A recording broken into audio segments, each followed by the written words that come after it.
quý vị và các bạn sẽ được vui vẻ.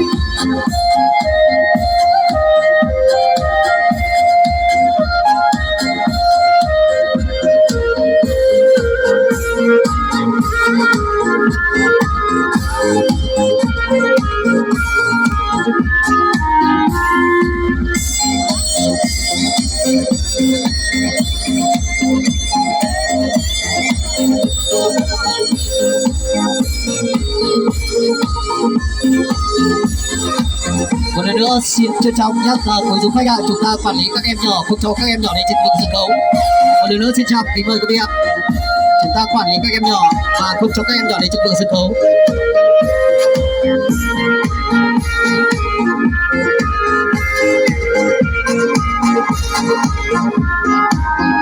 Vâng ạ, vẫn còn các em vẫn còn các trẻ nhỏ lên trên vực sân khấu. Các bậc phụ huynh giúp chúng tôi quản lý các em nhỏ nhé ạ.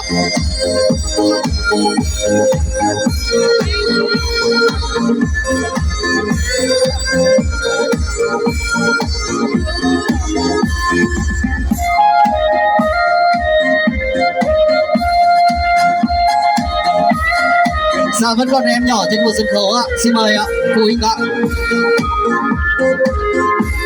Nếu quý vị chúng ta không hợp tác giúp chúng tôi sẽ bắt buộc là tiến lên khu vực sân khấu để bế cháu xuống ạ.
Các bạn người bạn thật có trường bằng thăng yêu của Xuân của chúc quý vị và các bạn cùng nghe vui vẻ.